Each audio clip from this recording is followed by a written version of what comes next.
Bonjour et bienvenue sur Chef, je suis Sophie Plumer, votre hôte. Avec Chef, je dresse des portraits de femmes et d'hommes engagés dans leur entreprise, passionnés par l'intelligence collective et qui accompagnent leurs équipes de manière positive. Chef, c'est le podcast de ceux et de celles qui sont convaincus que, comme moi, bienveillance et performance sont indissociables.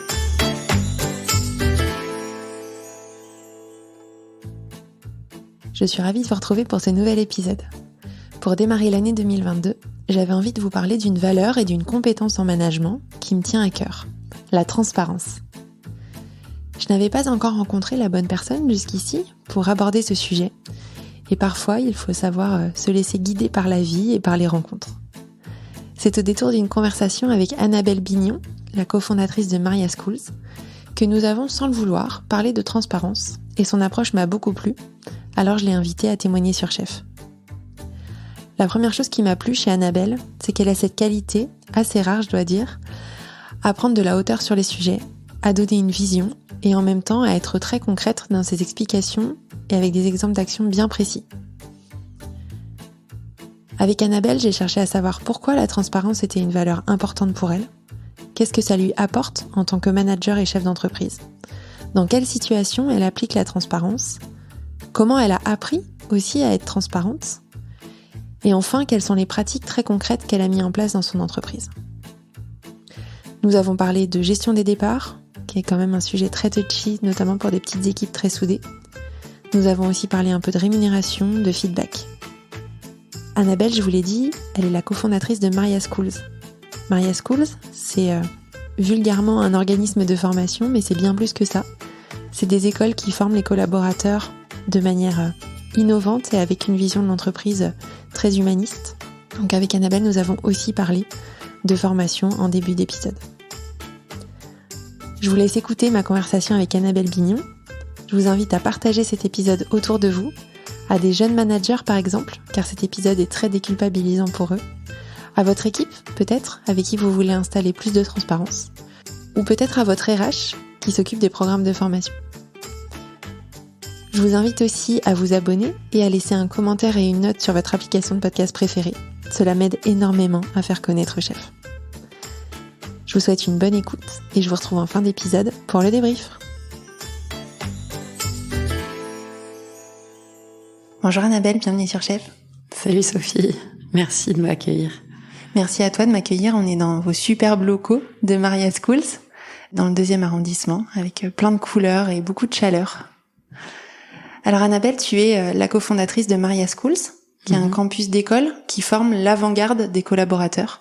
Tu vas peut-être nous expliquer ce que c'est que l'avant-garde des collaborateurs, mais ce qui est écrit sur votre site internet, c'est ceux qui apprennent tout au long de leur vie. On a plusieurs points communs. Déjà, on a commencé toutes les deux notre carrière dans le conseil, et ensuite on a un objectif similaire, à savoir impacter et transformer le capital humain des entreprises. Donc toi par la formation et moi par le podcast. Dans cet épisode, on va parler un peu de formation, qui est ton cœur de métier et le cœur de métier de Maria Schools, de ton rôle de chef d'entreprise, de tes valeurs de management, et même plus particulièrement de la transparence comme pratique de management. T'es OK avec ce programme ? C'est parfait, ça me va bien. Donc pour démarrer, quand tu dis et quand vous dites chez Maria Schools que vous transformez le capital humain, qu'est-ce que ça veut dire ? Et deuxième question qui est liée, pourquoi toi, tu t'es engagée dans cette voie ? Je pense que je vais répondre à la deuxième, parce qu'on dit toujours start with why. Donc le pourquoi, c'est... comme tu le disais, j'ai travaillé en conseil. J'ai ensuite travaillé au sein d'un incubateur, accélérateur de start-up, et toujours en lien avec les grands groupes, avec les entreprises aujourd'hui dites traditionnelles. Et en fait, ce que je remarquais à chaque fois, c'est que tu mènes des plans de transformation. On n'arrête pas de parler des transformations, de l'innovation, du fait qu'il faut s'adapter à notre monde, qui arrête pas de changer, etc. Et on peut investir tout ce qu'on veut dans la tech, l'IT, On peut investir tout ce qu'on veut en se disant le rythme d'innovation est très fort, donc je vais investir dans les startups, les racheter, et ça me permettra de me maintenir à niveau. En fait, je pense que le secret, ou en tout cas le levier de réussite des entreprises, le levier de réussite de toute cette transformation, elle est humaine avant tout. Est-ce que les humains qui composent l'entreprise et qui donc font l'entreprise, parce que l'entreprise est un corps vivant, acceptent d'utiliser cette tech, le veulent, comprennent pourquoi, et en fait avec des humains et un capital humain qui est en accord avec le monde d'aujourd'hui, qui comprend comme dans sa vie privée à quel point la tech peut être un levier au service du consommateur, au service de son travail, au service de quelque chose, et pas la tech pour la tech entre guillemets. À ce moment-là, on peut réussir à transformer, à être à l'aise et à continuer, si on est une entreprise leader, à être leader sur son marché. Donc pour moi, je parle de transformation humaine sur le côté, c'est en fait l'humain qui décide, qui a la main sur ce qu'on fait de l'entreprise, sur ce qu'il a envie de faire aussi de sa carrière, etc. Et donc je pense que le levier de réussite pour les entreprises, c'est ce fameux capital humain. Et c'est lui qui va décider derrière ou pas de la performance, d'utiliser les outils, de faire tout ça. Ok. C'est très clair et ça fait le lien avec mes réflexions là en ce moment sur Chef où je rencontre plusieurs personnes, des conseillers un peu en gestion d'entreprise et qui me disent mais il faut absolument que tu amènes de la tech dans ton business de podcast. C'est pas une évidence pour moi. Alors d'un côté, j'aurais très envie parce que je me dis oui, pourquoi pas être une start-up où le monde de la tech fait rêver, mais en fait dans ce que j'essaye de faire, c'est avant tout de mettre des collaborateurs en valeur pour accompagner les transformations des entreprises et je vois peut-être qu'un jour ça sera une évidence qu'il y a de la tech qui doit venir, mais pour l'instant ça l'est pas, donc je me dis que je réfléchis si les auditeurs ont des bonnes idées qui m'en parlent, mais en tout cas je rejoins pas mal ce que tu dis. La tech elle est sous-jacente, enfin elle doit t'aider à réussir à servir le plus grand nombre de personnes avec un niveau de qualité qui est toujours supérieur. Et pour ça la tech c'est impressionnant à quel point ça nous aide, mais elle ne doit pas précéder le fait de tester des choses. En fait, pour moi, tu fais d'abord les choses à la main, tu comprends tes utilisateurs, tu comprends de quoi ils ont besoin, tu comprends plein de choses, tu avances, tu as déjà de l'impact, et à ce moment-là, la tech, elle vient accélérer et permettre de le faire à grande échelle. Mais elle n'est pas au commencement. En tout cas, c'est comme ça que je vois les choses. Ouais, je comprends. Alors justement, chez Maria Schools, donc il y a bien un S à Schools parce que vous avez plusieurs écoles. Vous avez Lyon pour s'initier aux compétences de l'ère digitale. Vous avez Hero ou Hero, ça dépend si tu le dis en français ou en anglais, mais qui dispense un programme de formation de creative writing et de création de podcasts. Et vous avez Maestro qui forme la prochaine génération de product managers. Donc trois compétences, 3 métiers, même 3 nouveaux métiers, ou en tout cas 3 sphères de nouveaux métiers quand même pour les entreprises d'aujourd'hui. Pourquoi vous avez sélectionné ces métiers-là et quels enjeux tu vois pour les entreprises à développer ces compétences-là? En fait, on a chez Maria Schools l'ambition d'accompagner les collaborateurs tout au long de leur vie. Un peu se dire que aujourd'hui une compétence, alors on disait que elle pouvait durer 20 ans il y a 10 ans, aujourd'hui elle dure 5 ans et je crois que même on est passé à 3 ans. Sur une fois que tu apprends une compétence, elle est obsolète en fait rapidement. Et en fait je pense qu'il y a eu un espèce un grand changement de paradigme avec ce monde numérique qui est que on est passé d'un monde où le pouvoir il était de savoir. J'étais un sachant, je montais tous les grades de l'entreprise et je détenais l'information, information égale pouvoir, d'où le fait que je pouvais la partager qu'avec parcimonie parce que comme ça je pouvais garder une partie du pouvoir, et puis savoir, ça représentait un peu tout ce qu'on attendait tous, quoi. Et aujourd'hui, le numérique a fait que le savoir il est dans nos téléphones portables, il est sur les ordinateurs, il est partout. Il est aujourd'hui, on le dit bien que il est dans la main des consommateurs face à l'entreprise, etc. Et je pense que du coup, la force aujourd'hui, elle est pour tous les collaborateurs, pour toutes les entreprises, dans ceux qui ont compris que c'était le pouvoir, il était d'apprendre. Et en fait, ce qu'on veut, c'est, chez Maria Schools, c'est donner à tout le monde les armes, les aptitudes, les compétences, les états d'esprit qui vont permettre d'apprendre tout au long de sa vie. Et pour ça, on va évidemment se dire que on va se baser sur le monde comme il est aujourd'hui, donc un monde résolument numérique, qui a des nouveaux métiers, des nouvelles mentalités, des nouvelles compétences, et qui demande d'apprendre, de réapprendre, de désapprendre en permanence. Et comment je suis à l'aise là-dedans. Et du coup, chacune de nos écoles vient en fonction des besoins qu'on voit sur le marché. Pour de vrai, on est toujours à l'affût des demandes des collaborateurs qui viennent se former, des entreprises avec lesquelles on part tous les jours, des tendances qu'on voit, et on va franchement de manière pas scientifique, mais de manière assez chiffrée, se rendre compte que tel métier est pénurique, qu'il y a telle nouvelle manière de communiquer, et il y a telle mentalité qui sont en train d'être les plus importantes aujourd'hui pour s'épanouir, avoir la main sur sa carrière et être libre finalement, parce que c'est ça ce qu'on va chercher chez Maria School, c'est à rendre les individus libres. Pourquoi ça s'appelle Maria School? Ça s'appelle Maria pour Maria Montessori. On aimerait réussir à ce qu'elle a fait sur les enfants, Maria Montessori, l'autonomie, viser la liberté, le faire sur les adultes et te dire que t'es employable toute ta vie une fois que t'es dans les communautés Maria. Et en fait, chacune de nos écoles vient aborder un problème du moment que peuvent rencontrer les entreprises.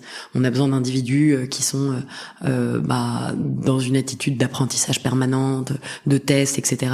Ils viennent se former chez Lyon. On a besoin d'individus qui ont compris que la communication avait changé, qu'on ne parlait plus de la même manière, que les histoires ont leur importance. On va chez Hero. Et on a besoin d'individus qui résonne avec des cycles qui sont assez différents dans les projets, qui est ce qui a été amené par le product management. Sachant que le product management est un métier en fait pénurique aujourd'hui.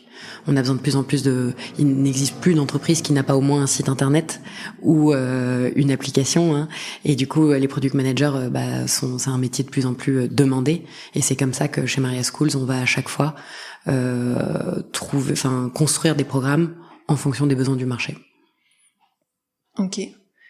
Est-ce que j'ai tort si je dis que si une entreprise n'a pas un besoin dont tu parles ou ne forme pas ses collaborateurs sur une des compétences dont tu parles, ils doivent s'interroger sur la pertinence de leur plan de formation? C'est très rare. Je pense qu'ils forment tous au moins sur un des sujets sur lesquels on forme, parce qu'on forme vraiment en fonction des besoins des entreprises. Donc oui, ils devraient s'interroger, mais je pense que les entreprises ont compris que la formation est un levier de réussite de leur transformation. Et aujourd'hui, on n'a plus de plan de transformation qui va durer 5 ans, puis après c'est fini. Je pense que en fait, moi j'aime bien cette phrase qui est You can stop the waves, but you can learn to surf.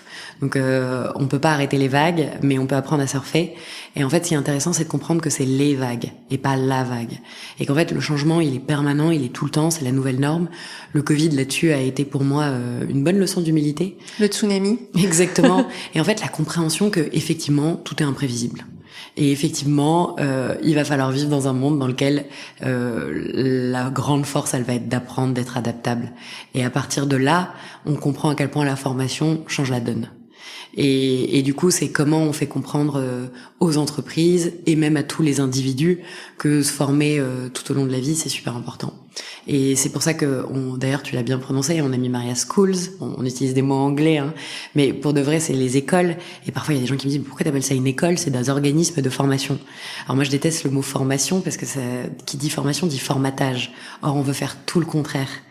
Et je pense que ce qu'il y a de bien dans le mot école, c'est le côté communauté, c'est le côté j'ai le droit d'être dans un lieu dans lequel je fais des erreurs, dans lequel j'expérimente, dans lequel je tente, et que nous, adultes, quand on prononce le mot école, on devrait penser à nous, et qu'on arrête de penser soit à notre extrême jeunesse, soit à nos enfants. Et je pense que c'est super important aussi de comprendre que en fait on va avoir des chemins de carrière pas du tout linéaires. On va se planter, on va continuer, on va changer, et en fait pouvoir s'appuyer sur une communauté parce que c'est la communauté, c'est au cœur de notre proposition de valeur de formation, c'est de se dire que tu apprends avec des gens, par des exemples, par du concret, et qu'en fait il y a plus tout à fait de vérité. On va pas te donner une vérité pédagogique, c'est comme ça et puis tu l'appliques. On va plutôt te montrer plein de manières de faire. On n'a pas de prof dans aucune des écoles de Maria School, dans aucun des programmes. On n'a que des individus qui viennent du terrain et qui partagent les écueils dans lesquels eux-mêmes sont déjà tombés, qui partagent leur succès évidemment, et qui du coup t'amènent à te dire en fait si lui il a fait ça, si elle a fait ça, mais moi aussi je peux le faire. Du coup déjà ça désacralise des choses sur lesquelles parfois le monde du numérique, on se dit oh là là c'est pas pour moi, il faut que je sois un tech, ou c'est pas pour moi ça, je vais rien comprendre. Puis on voit quelqu'un qui en fait est comme nous, a compris, a mis les mains dans le cambouis, et du coup ça rassure. Et puis en plus d'apprendre autour de gens, de faire partie d'une promotion, d'une communauté, on se rend compte que y a plein d'individus qui se posent les mêmes questions que nous, qui vivent parfois les mêmes galères et qui ont envie d'apprendre, et ça permet de lâcher les armes pour se dire ah ouais, ok, en fait c'est vrai, je suis quelqu'un qui apprend, donc du coup je suis quelqu'un qui accepte qu'elle ne sait pas. Et ça c'est pas si facile comme posture, et du coup c'est beaucoup plus facile de l'avoir dans une école, dans une communauté, et de se dire tous ensemble on apprend et on est détendu sur le fait de se dire ouais c'est vrai que je sais pas faire. Merci. J'avais pas prévu qu'on parle autant de formation, mais ça me passionne. mais déjà ça te passionne, c'est hyper intéressant, je trouve, d'avoir ta vision assez nouvelle et humaniste en fait de la formation en entreprise. On en tire aussi pas mal de leçons de management sur la manière d'animer ses équipes pour qu'elles apprennent, de créer des communautés apprenantes au sein des entreprises. C'est super important. Juste une chose, après, promis, on parle de management, mais ça va avec, c'est que tu l'as dit au début en introduction, c'est que t'es arrivé chez Maria et c'est vrai que c'est très joli, il y a plein de couleurs. On a voulu que ça ressemble à une maison, que les gens s'y sentent bien, parce que ce qu'on fait dans toutes les écoles de Maria et chez Maria Schools en général, c'est que on va parler aux individus, on veut parler à leur cœur, à leur corps et à leur tête. Et pour nous, c'est le trio des trois qui marche, d'où le fait qu'il faut se sentir bien dans un lieu. Et même quand on va en ligne, tu rentres dans un univers, on va faire toujours en sorte de t'accueillir et que tu te sentes dans un endroit assez particulier dans lequel tu peux aussi lâcher prise. Quand on dit qu'on veut parler au cœur, c'est que il faut aussi pouvoir décaler ces espèces de aha moments qui te font réfléchir, d'où le fait que c'est des rencontres avec des gens aussi, des profs qui sont pas des profs, que tu vas mettre beaucoup en pratique. Parce qu'en fait, la théorie, elle est utile évidemment pour comprendre au début, mais il faut ensuite mettre en pratique en permanence. Et donc c'est toujours cette espèce de trio pour nous qui est en fait fondamental, puisqu'on parle de transformation humaine quand même. On parle de comment je continue à apprendre, comment je désapprends pour réapprendre quelque chose, comment en fait je surfe ces espèces de vagues permanentes qui sont parfois compliquées à appréhender. J'aimerais qu'on parle un peu maintenant de management. T'as créé avec ton associé Agnès, donc cet organisme de formation Maria Schools, donc ces écoles. Et vous avez des équipes, puisque maintenant c'est vraiment une entreprise. D'ailleurs, Maria Schools, c'est combien de collaborateurs ? C'est une 20aine de collaborateurs. Ok. J'ai une question rituelle que je pose à tous mes invités, que je veux te poser. C'est quel chef es-tu, Annabelle ? J'aime bien cette question parce que dans ma tête, je me dis, est-ce que je réponds à quel chef j'aimerais être ou à quel chef je suis ? Les deux, c'est possible. Les deux. Quel chef je suis, je pense un chef assez naturel qui va considérer que sa force va venir aussi du fait qu'elle va assumer avec ses équipes, qu'elle apprend avec eux. Et du coup, je pense que je suis aussi très exigeante, parce que ce qui va avec le fait d'assumer ses vulnérabilités, qu'on ne sait pas forcément, qu'on est en train d'apprendre, demande aussi de toujours viser haut et fort. Donc je dirais que je suis une chef qui est exigeante. J'ai demandé à des personnes avec qui je travaille en disant, je crois qu'on va me demander quel chef je suis, tu dirais quoi ? Et direct, elles m'ont regardé, on dit ferme. Je dis ah bon ? Et en fait, je dis mais pourquoi ? Et ils me disent parce que t'es très exigeante envers toi-même et envers tout le monde. Et je pense que le côté on assume, enfin j'assume assez qui je suis, je pense. Je dis les choses. D'ailleurs, je sais qu'on va parler de transparence après. Et du coup, demande derrière. Bon ok, on assume ça. Mais du coup, on va chercher toujours à faire ce qu'on fait de la meilleure manière possible, quoi. Ok.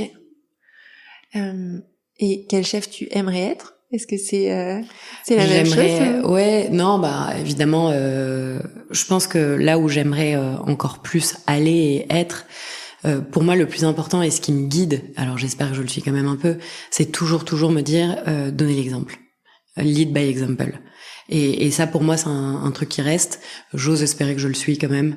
Je mets beaucoup encore les mains dans le cambouis pour montrer que on est un organisme de formation, donc c'est un métier parfois difficile sur le côté très opérationnel de la chose, et aussi être dans laisser de la liberté, de l'autonomie, tout en cadrant.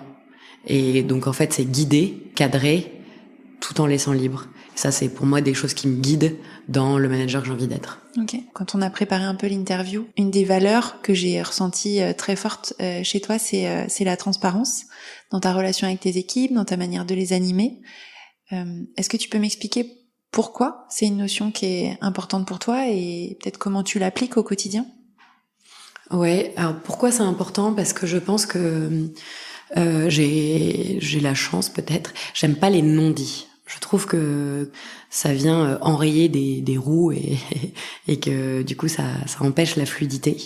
Pourquoi c'est important pour moi aussi le fait de dire les choses, d'être transparent dans ce qui se passe, etc. C'est que pour deux raisons. Quand je dis que j'aime pas les non-dits, c'est que je trouve que parfois, dans les entreprises, peut y avoir un peu, moi j'appelle ça l'ambiance, les coules du fond du bus. Ça veut dire, on se parle entre nous, on a dit les choses et on apprend 15 jours plus tard qu'il y a une espèce de bruit de couloir sur plein de choses. Et je pense que ces bruits de couloir, ils peuvent être totalement évités, surtout dans une entreprise à une vingtaine de personnes. Je dis pas que ça sera toujours possible de le contrer, mais en fait, il faut inviter au dialogue, inviter à le dire, et surtout pas être regarde un tel il a dit ça et puis que commence à s'installer ça. Pour moi c'est quelque chose que j'ai mais en horreur même dans les relations sociales. Donc je voulais surtout pas que ça se passe dans l'entreprise que je crée. Pour moi ça aurait été totalement antinomique avec qui je suis en fait. Et après la deuxième chose c'est que quand on crée une entreprise on n'est pas nombreux du tout. Et puis on grandit au fur et à mesure, donc on commence, on est 2, puis 3, puis 4, puis on reste 4 longtemps, puis tout d'un coup il y a une dizaine de personnes, puis 15, puis on va grossir. Et donc au début c'est super facile pour de vrai la transparence.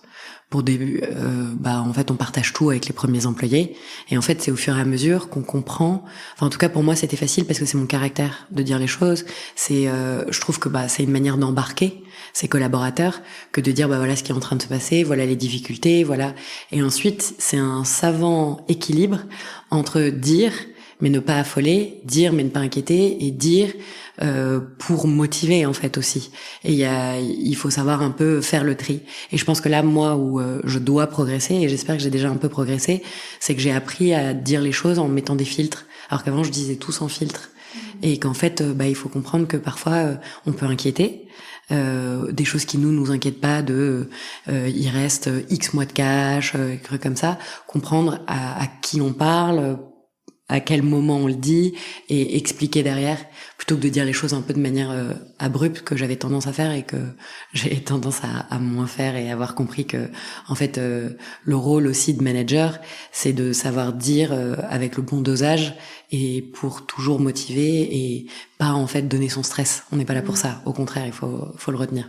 Oui, c'est envelopper un peu, ou pas envelopper, mais arrondir un peu la communication pour que ça soit audible et bien reçu et pas trop violent. Exactement. Alors, tu as commencé à nous donner quelques exemples. Dans quel moment, pour toi, c'est très important d'être transparent? Tu nous disais, par exemple, sur la trésorerie de l'entreprise. Est-ce qu'il y a d'autres... Il y a quelques moments clés dans les entreprises où il faut de la transparence. En fait, la transparence quotidienne sur qu'est-ce qui se passe, qu'est-ce qu'elle dit client et tout, pour moi, elle est hyper facile en fait.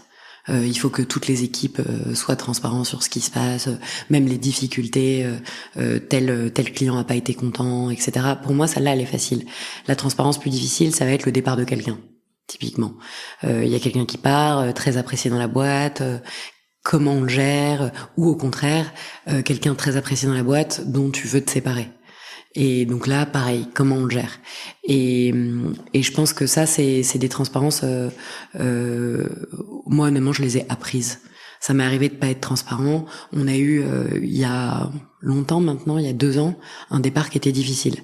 où la personne comprenait pas pourquoi on lui demandait de partir. Enfin, ça a été du mauvais management de A à Z, parce que pour qu'une personne comprenne pas pourquoi on demande de partir, c'est que ça se passe, enfin, c'est qu'on a raté notre job. Parce que normalement, la personne de dire, oui, effectivement, ça ne va plus parce qu'on a tellement bien communiqué. Donc du coup, ça a été un apprentissage de tous les côtés. Un cas d'école fort qui permet aussi de pas reproduire les erreurs. Et là, ce qui s'était passé avec les équipes, c'est qu'il y avait eu effectivement des bruits de couloir.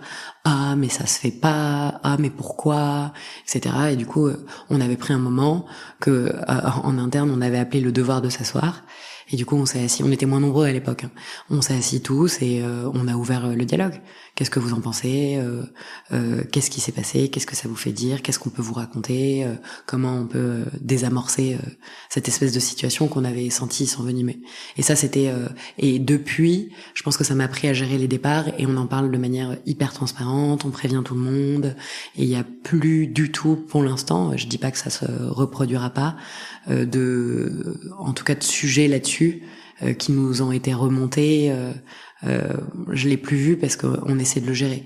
Et typiquement maintenant, on fait des départs de chacun, des opportunités pour faire des bilans, pour faire des fêtes avec l'équipe, pour expliquer ce qui se passe et rendre ce moment particulier. Hein. Ah il y a quelqu'un qui part, ça veut dire qu'il y a mieux ailleurs. Enfin, c'est ce qu'on pourrait se dire, etc. Et du coup expliquer que c'est super pour le collaborateur qui part, évidemment. C'est sûrement pour une bonne opportunité si c'est lui, si c'est nous, expliquer que de toute façon ça matchait pas et qu'en fait c'est bon pour les deux. Enfin, en fait, à partir du moment où on a compris que parler, répondre à toutes les questions allait en fait permettre que tout soit plus fluide. Oh là, ça fait du bien. Ça m'intéresse ce que tu dis sur les départs, parce qu'en plus moi j'ai évolué dans des environnements où les départs étaient un peu tabous ou ont été tabous. Juste avant d'enregistrer, tu m'expliquais un peu ton rapport au départ. Je veux bien que tu nous le réexpliques là face micro. Qu'est-ce que ça représente pour toi en tant que manager et chef d'entreprise, le départ d'un collaborateur? Pour de vrai, c'est jamais facile. Un départ, que ce soit volontaire ou pas volontaire, souvent franchement, ça fait un peu mal au cœur, quoi. Mais moi derrière, j'ai toujours une autre chose, c'est je veux que mon entreprise, quoi qu'il arrive, représente un tremplin pour le collaborateur. Et du coup, quelqu'un qui part pour un truc super à côté, je vais me dire, il faut le voir bien, parce que déjà, si le départ se passe bien, derrière la personne, elle va être un ultra promoteur de la boîte. Que ce soit bien passé et que j'ai représenté, en tout cas que Maria Schools ait pu représenter pour cette personne l'opportunité d'aller trouver un job pareil, mais waouh, c'est qu'on fait bien notre job, que les gens s'épanouissent et progressent. Et du coup, ça me fait dire comment la prochaine fois, si vraiment je trouve ça dommage pour notre entreprise que la personne soit parlée, je fais pour la retenir. Mais je pense aussi que dans une entreprise start-up, donc qui évolue très très vite, il y a des gens excellents, super forts, pour lesquels on représente une manière de s'épanouir, de grandir, et qui étaient très bien à ce moment de l'entreprise où ils sont rentrés. Et au bout de 2 ans, l'entreprise a un tel autre visage que c'est peut-être pas plus mal aussi qu'elle aille. Et moi, j'adorerais me dire, pour l'instant, l'entreprise est jeune, que j'ai des gens qui vont revenir. Parce que ça s'est bien passé, donc j'essaie toujours, du coup c'est pour ça qu'on fait toujours des fêtes de départ, je fais des discours pour que la personne, on voit que c'est un moment joyeux, que ça fait partie de l'entreprise en fait.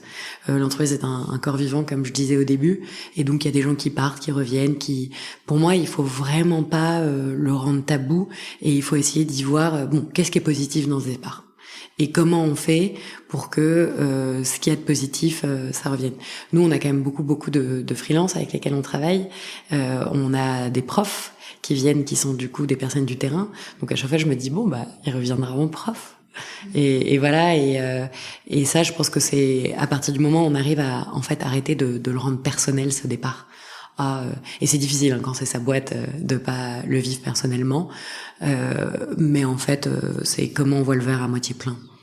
Ouais, en faire plutôt une opportunité. Et comme tu dis, j'aime bien ton exemple de on travaille avec des freelances, on travaille avec des profs. Finalement, l'entreprise c'est vivant et c'est très diversifié. Finalement, t'as des collaborateurs, t'as des clients. Des anciens collaborateurs peuvent devenir des clients, ils peuvent être freelance s'ils se lancent et s'ils ont une compétence qui vous intéresse, ils peuvent être profs demain, ils peuvent être tout un tas de choses, promoteurs à l'extérieur, etc. Et donc finalement, c'est pas parce qu'ils quittent le statut de salarié qui quitte complètement l'environnement et la famille élargie de la boîte en fait. À t'entendre, là, je me dis en fait c'est vrai, ça, enfin un collaborateur qui part peut représenter une nouvelle opportunité. Et puis comme en plus un collaborateur qui part, c'est l'occasion de se dire pourquoi. Il y a toujours un peu l'exercice du rétroviseur. Qu'est-ce qu'on peut faire de mieux, ok, donc du coup faut réorganiser l'équipe ou pas, etc. Et en fait c'est aussi à chaque fois une occasion d'apprendre, hein. La transparence, tu l'as dit, c'est plutôt une compétence, je trouve, qui s'acquiert. On peut avoir des prédispositions, on peut aimer ça, on peut être plus cash, ne pas aimer les non-dits. Je sais pas s'il y a des gens qui aiment les non-dits, mais Oui. voilà, on peut peut-être avoir plus de facilité à dire les choses, mais la manière de les dire, savoir ce qu'il faut dire, je trouve que c'est une vraie compétence qui s'apprend en management. Toi, quelle est ton expérience sur ce sujet-là? Comment tu as appris peut-être les difficultés auxquelles tu as été confronté, les leçons que tu as tirées de ces difficultés? Tu nous as dit, par exemple, que vous aviez mal géré un départ. Est-ce qu'il y a eu d'autres moments un peu marquants qui ont forgé la manière dont aujourd'hui tu es transparente avec tes équipes? Ouais, il y a deux choses sur lesquelles évidemment il y a eu des moments. La première, c'est le jour où j'ai entendu sur des bruits de couloir, j'ai appris que un tel, on lui avait donné une augmentation et qu'il y a eu je sais pas quoi, donc il y a eu les sujets des salaires, ou à telle réunion, on m'a pas laissé parler. Et là, j'apprends qu'il y a des choses comme ça, et là je me dis il y a un problème, c'est vraiment tout le contraire de ce qu'on essaie de faire. Et donc je pense que il y a non seulement être transparent, mais apprendre aux autres à l'être. Et apprendre aux autres à l'être, ça veut dire laisser la parole, ça veut dire interroger, et ça veut dire savoir poser des questions. Et toi, tu en penses quoi? J'ai l'impression que demander du feedback en permanence. Nous, on a pris l'habitude de terminer nos meetings en disant qu'est-ce que vous en avez pensé? Et demander aussi du feedback par écrit en anonyme pour voir si des gens n'osent pas s'exprimer. Et donc ça permet au fur et à mesure. C'est quelqu'un qui va me dire quelque chose après cette réunion. Ah, tu sais, j'ai trouvé. Lui dire, mais pourquoi tu l'as pas dit? Fallait le dire pendant. Et donc ça, c'est comment on instaure que ça se passe partout, à tous les niveaux, pour tout le monde. Et du coup, c'est une communication constante. Est-ce que chacun a eu le sentiment d'être écouté? Qu'est-ce que t'en as pensé? Comment je peux m'améliorer? Quand on pose la question à quelqu'un comment je peux m'améliorer, il faut qu'il réponde, hein. Et donc il va falloir concrètement, qu'est-ce que tu voudrais que je fasse différemment la prochaine fois? Plutôt que de dire et tu m'as trouvé bien, c'est poser la question de qu'est-ce que je pourrais faire différemment. Et là la personne elle va répondre. Alors que si on l'avait mis tu m'as trouvé bien, oui, elle va pas oser. Et donc ça je pense que c'est hyper important de pas que soi-même l'être. En fait ça n'a pas OK, on est manager, on dit les choses mais et après sur la manière dont on les dit et dont on transmet l'information, alors on a la chance, mais parfois on dit souvent que les cordonniers sont les plus mal chaussés. Nous, on fait beaucoup de formations chez Lyon notamment pour les first time managers et aussi sur le leadership. Comment je deviens un servant leader, donc un manager coach aussi au service de mes équipes. Et donc à partir de là, on a beaucoup de cours sur les feedbacks. Donc c'est quelque chose qu'on essaie de s'appliquer, de demander en permanence ça, et sur dire les choses. Là en ce moment, on est en train de se rendre compte que on n'a pas de transparence des salaires, typiquement dans notre entreprise. En fait, tu te rends compte aussi que tout le monde se parle et que la transparence des salaires, t'as beau ne pas l'avoir, elle existe de fait. Et donc on s'est dit, on va prendre du temps, et on va en faire un chantier et on va réfléchir sur qu'est-ce qu'on veut pour normaliser les salaires. Est-ce qu'on veut une grille, des salaires transparents? Si on fait une grille, comment on l'a fait? Et ça, c'est des chantiers, et on va expliquer à toute l'entreprise que c'est un chantier qu'on va aborder au mois de janvier, qu'on va prendre un spécialiste pour nous aider, et que on veut que ce soit un truc où du coup tout le monde est à l'aise, c'est exactement comment les choses se passent, etc. Dès qu'en fait on sent qu'il y a des zones où il n'y a pas de transparence et que ça peut être des petits grains de sable, on les aborde comme ça. On a eu ça sur le télétravail. Tout d'un coup, on a senti que ça devenait un sujet où nous, on voyait pas le sujet. Puis on disait les choses de manière un peu abrupte. Non, une journée de télétravail, ça suffit. Et puis tout d'un coup, on se rend compte qu'on est complètement à côté de la plaque. Et heureusement, on s'en est rendu compte grâce à ces demandes de feedback permanentes.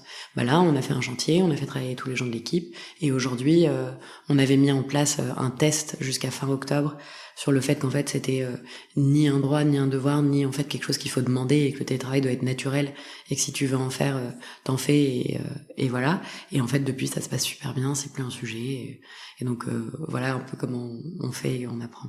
Ok. Est-ce que y a eu des moments qui toi t'ont interrogé sur justement la manager que tu es ou que tu as envie d'être, dans tes valeurs, dans cette quête-là, ou finalement... Si, alors il y a eu plein de moments. Je pense que l'auto-évaluation est assez.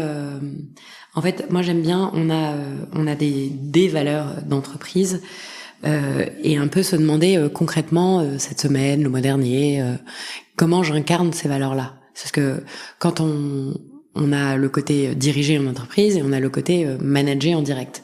Et du coup, on se doit d'être un peu un double exemple et on n'est pas forcément évalué sur les mêmes compétences en tant que chef d'entreprise et en tant que manager direct. Et du coup, on a comme valeur chez Maria Schools typiquement human before all. Et c'est normal avec la formation, on forme des gens, on pense que la transformation est d'abord humaine. Et le human before all, ça veut dire ici, ça va être l'entraide, prendre en compte chacun, écouter, laisser la place, etc. Et ça, je pense que dans les différentes moments, justement de transparence, sur les moments où il y a eu des problèmes, sur les départs quand on avait été. Mais pour de vrai, ça fait plutôt depuis 1 an, on se débrouille mieux là-dessus, mais ça a été des moments où je me suis dit, est-ce que je suis encore dans ce human before all? Est-ce que j'ai compris que des personnes pouvaient être impactées et que moi je vois les choses pas de leur même manière? Dans ces cas-là, je suis pas là-dedans. On a aussi share passion and curiosity, et ça veut dire on doit être en veille permanente. Je disais aujourd'hui que les programmes de formation dépendent aussi des besoins. Est-ce que je vais regarder les besoins, comprendre les tendances? Est-ce que je partage à chaque fois avec les autres? Parce que si je suis plus là-dedans, comment je peux demander à des personnes de l'être? Et la dernière valeur qu'on a, c'est be bold and responsible, qui va avec l'autonomie qu'on va demander, le fait d'oser en fait. Et là-dessus, pour moi, il y a une chose sur laquelle, pour le coup, j'ai appris, et c'est quelque chose aujourd'hui que j'accueille de manière assez bien. C'est, je considère qu'on ne peut pas demander aux gens d'être bold and responsible, donc d'oser et responsable, sans accepter les échecs, sans accepter les énormes erreurs qui vont avoir lieu sur le passage, parce que comment tu peux tenter des choses et faire des choses pour la première fois sans échouer? Ça n'existe pas. Pour moi, faire égale mal faire. Et du coup, même à la fin, je demande souvent aux gens, qu'est-ce que t'as mal fait ce mois-ci? Oh, si t'as rien mal fait, est-ce que t'as osé des choses? Et ça, pour ça, et du coup, ça veut dire le moment où la personne est... Oh, là, on a eu la dernière fois quelqu'un qui a envoyé, et à nos investisseurs compris, s'est trompé de liste dans notre CRM, un mail qui commençait par Hello prénom. Et en loupant l'automatisation, en loupant la liste. Donc c'est une catastrophe pour de vrai. Enfin, c'est notre réputation qui est en jeu, c'est plein de trucs comme ça. Et la personne, elle était hyper désolée, elle a pas fait exprès, tout ce qu'on veut, mais ça veut dire à quel moment on a manqué de rigueur, à quel moment. Mais en revanche, au moment où il y a eu l'énorme problème, je suis montée au créneau, j'ai aidé, j'ai rédigé avec la personne le mail d'excuses un peu marrant sur, vous voyez, on continue à apprendre, etc. Et moi, je trouve que pour de vrai, oui, c'était un peu catastrophique, mais c'est aussi des moments où on apprend. C'est des moments où, en fait, cette personne, elle voulait tenter quelque chose. Bon, ça va pas marcher, on le saura pour la prochaine fois. Et du coup, on a mis un nouveau standard de vérification et ça se passera plus. Et ça, moi, je suis hyper à l'aise avec ça. Et je pense qu'il faut être hyper à l'aise avec faire, c'est mal faire. Ouais, j'aime bien cette manière de voir les choses. Ouais, j'essaie de temps en temps, je suis là, ouh, allez, non, c'est pas grave. Et c'est normal. Exactement. Peut-être concrètement, tu nous as parlé de feedback, en réunion. Concrètement, c'est quoi les dispositifs de transparence que vous avez mis en place chez Maria Schools? Est-ce qu'on en a des affichés sur les murs? Je suis pas complètement certaine, mais mettre une note à la fin de chaque meeting, envoyer des questionnaires à la fin de tous nos meetings. On fait un meeting mensuel avec toute l'équipe et on envoie des questionnaires pour savoir comment ils ont trouvé, si c'était bien. Anonyme, ouais. On fait des 360 anonymes, bilan annuel, où du coup t'es évalué sans savoir par qui sur tous ces sujets-là. Pour ça et par rapport à ça, vous avez, je sais pas, un outil, comment ça fonctionne? On utilise Airtable et on a surtout pour tout ça quand même, pour que cette valeur-là vive aussi, on a une personne qui a un nouveau rôle dans l'entreprise, qui est justement de faire en sorte que ces valeurs vivent dans l'entreprise et à l'extérieur. Et du coup, c'est une des personnes de l'entreprise, c'est Zoé, qui est venue nous voir en nous disant c'est un rôle qui existe, regardez, je veux qu'il existe chez Maria School, et je veux être la personne qui l'occupe. Et ça nous permet aussi de faire vivre tout ça. Ça s'appelle comment, le rôle de Zoé? People and Culture. Donc vraiment, ça dit ce que ça dit, quoi. Et du coup, ça nous fait beaucoup de bien aussi avec Agnès d'avoir quelqu'un sur lequel on peut s'appuyer pour tous les moments où on est dans l'urgence. On sait que là, il faut de la transparence, comment on le dit, faire remonter les sujets d'équipe en permanence, être en fait dans l'écoute et avoir quelqu'un qui est aussi dédié parmi la diversité de son rôle, parce qu'elle a plein de sujets pour de vrai. À ça, c'est pour nous hyper important. Et puis évidemment, on essaie de faire des all-ends, qui est en fait le moment où tout le monde pose toutes les questions, tous les sujets sont ouverts. On n'a pas vraiment de tabou aussi. On essaie typiquement, il y a beaucoup de gens qui nous ont dit pourquoi les salaires sont pas transparents. On voudrait connaître le salaire de tout le monde. Et on a donné notre avis sur le fait que pour l'instant, on se sentait pas prêt de le faire et qu'on voulait pas, et que c'était un sujet sur lequel on réfléchissait. On est très honnête sur les sujets sur lesquels on réfléchit, sur quoi on est en train d'apprendre, etc. Oui, c'est aussi, je trouve, être rôle modèle que de dire ça, c'est-à-dire, je suis humain, je suis manager, je suis chef d'entreprise, j'apprends au fur et à mesure, je sais pas ce que sera ma boîte dans 1 an, dans 2 ans, il y a un plan stratégique, mais en fait, je fais au fur et à mesure, et oui, tous les process ne sont pas idéaux comme les collaborateurs aimeraient peut-être que ça soit, mais c'est aussi les accompagner dans cette humilité que de soi-même faire preuve d'humilité par rapport à ça. Mais moi, ça a été un aha moment dans ma vie de professionnelle, dans ma carrière, si je peux dire ça comme ça. Et pourtant, j'étais toute jeune. J'étais chez Bain en conseil. Et chez Bain, on commence, c'est hyper stratifié, quoi. Tu fais 1 an de junior, 1 an d'un tout petit peu plus senior, puis tu deviens consultant, et tu te mets à manager qu'au bout d'1 an et demi, et encore, tu manages un stagiaire, etc. Je me souviens très bien, on a une réunion où donc on est les seniors, et on a des consultants en face de nous, à qui on doit parler de toutes les problématiques de management. Et je me souviens d'une consultante qui arrive, elle venait de passer consultante, ça faisait 6 mois qu'elle l'était, elle manageait 2-3 personnes, et elle arrive, elle dit, moi je voulais juste vous dire un truc, c'est que quand j'étais junior, je rêvais que mon manager fasse ça, et je lui en voulais pour ça, et je voulais ça. Et elle dit, puis là, je vous avoue que je suis consultante. C'est tellement difficile. Et elle nous regarde, elle dit, en fait, tout ce qu'on voulait et le mettre en action alors qu'on est sous stress, qu'on est sous truc. Donc en fait, un tout petit peu se projeter dans la peau de son manager, ça fait du bien. Et je m'étais dit, mais elle a tellement raison. C'est vrai qu'on attend tellement. Et parfois, c'est un bien aussi de se rendre compte que, waouh, le rôle du manager, il est pas facile. Ouais. Et dans la partie 360, je trouve que ce qui est important, en tout cas 180, quand tu demandes à ton collaborateur de t'évaluer et de te faire un feedback, en fait, c'est aussi lui demander d'être dans un rôle d'évaluation, et c'est pas tout le temps dans un sens. Moi, j'avais pu faire ça avec mes équipes, et en leur demandant un feedback, et pour le coup, c'était pas anonyme, c'était un vrai feedback construit, etc. Et elle m'avait dit, ah oui, d'accord, non mais déjà clarifier sur ce que j'ai envie de te dire ou pas, ce qui va être pertinent ou pas, et ce qui est juste ou pas de te dire. Trouver la bonne forme, etc. Ne pas être trop longue ou ne pas être trop subjective, etc. En fait, c'est un vrai boulot.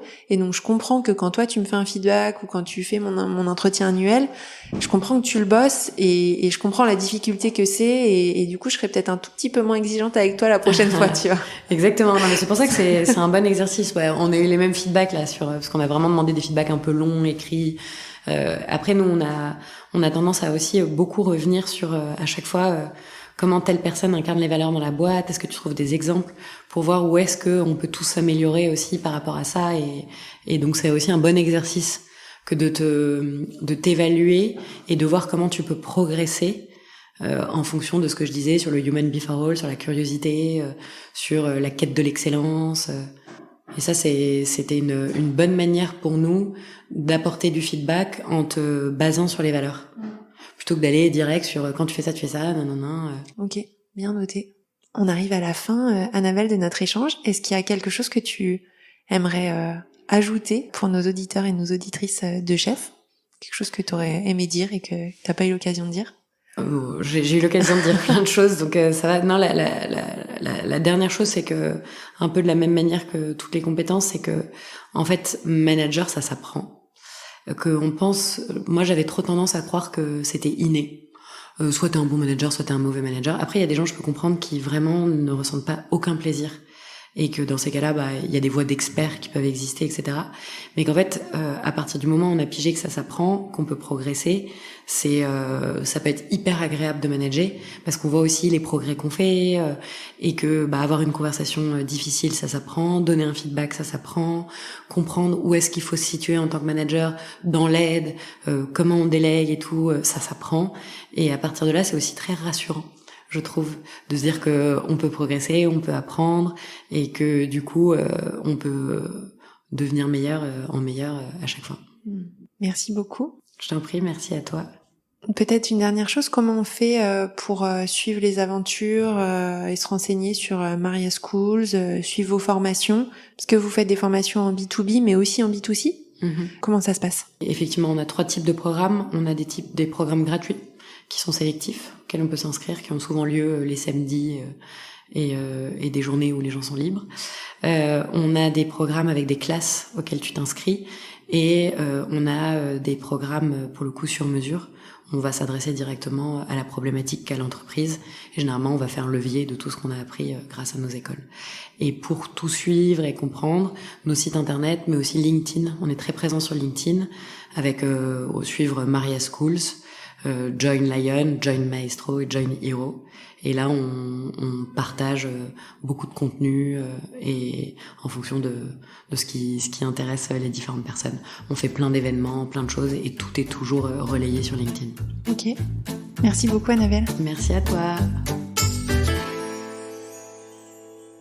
Alors, qu'avez-vous retenu de ma conversation avec Annabelle? Ce n'était pas simple pour moi de faire une sélection de mes apprentissages, un peu comme d'habitude, vous allez me dire. Donc aujourd'hui, j'ai eu envie de retenir 4 points. 2 sur la transparence et 2 sur des problématiques et des pratiques un peu plus larges de management et sur la vision d'entreprise d'Annabelle. Donc les premiers points sur la transparence. Le premier concerne les départs. J'aime bien le fait de faire de chaque départ une opportunité et de voir l'écosystème au sens large et de ne pas s'arrêter à la seule notion de relation salarié-employeur. Je trouve ça très sain de voir dès le début son entreprise comme un tremplin pour la carrière de ses collaborateurs et non comme un carcan, même si le mot est dur, dans lequel on peut parfois enfermer les collaborateurs pour que surtout ils n'aillent pas voir ailleurs. Je retiens aussi la notion de notes à la fin de chaque réunion pour savoir comment les personnes autour de la table ont vécu la réunion. À titre personnel, j'ai plusieurs réunions en tête après lesquelles j'aurais bien aimé m'exprimer de manière positive sur la qualité des échanges par exemple, ou au contraire sur la posture que certains ont pris et qui m'ont gêné, sur le manque d'efficacité du groupe ou sur le manque d'écoute. Je vois bien comment cette pratique peut éviter les bruits de couloir, les frustrations, voire parfois les rancœurs, si certaines pratiques se répètent réunion après réunion. Je pense que c'est une bonne pratique pour que les communications à la fois en équipe, mais aussi en one-to-one soient plus saines. Après, petit bémol, c'est toujours pareil quand on demande un feedback, c'est de savoir accepter les critiques, et ça aussi, ça s'apprend. Ensuite, sur des pratiques de management plus larges, je retiens le fait d'accepter que faire, c'est mal faire. Et de demander à nos collaborateurs ce qu'on a mal fait ce mois-ci. Je trouve ça très déculpabilisant, plutôt rassurant. Et en tant que manager, j'ai l'impression que c'est vraiment important de partager aussi à ses équipes ce qu'on a mal fait, ce qu'on a appris et ce sur quoi on travaille en ce moment pour s'améliorer. Je suis convaincue des bienfaits du droit à l'erreur et en France, je pense qu'on a beaucoup de chemin à faire là-dessus. Enfin, pour terminer, j'ai beaucoup aimé la vision d'Annabelle sur l'entreprise en tant que système vivant, sur l'importance de se former tout au long de sa vie. Sa vision de l'apprentissage permanent m'a plu et m'a vraiment donné envie de passer plus de temps à apprendre encore davantage. Voilà, c'est terminé pour aujourd'hui. Je vous remercie beaucoup pour votre écoute. Je vous retrouve la semaine prochaine pour un nouvel épisode. D'ici là, portez-vous bien. Kenavo!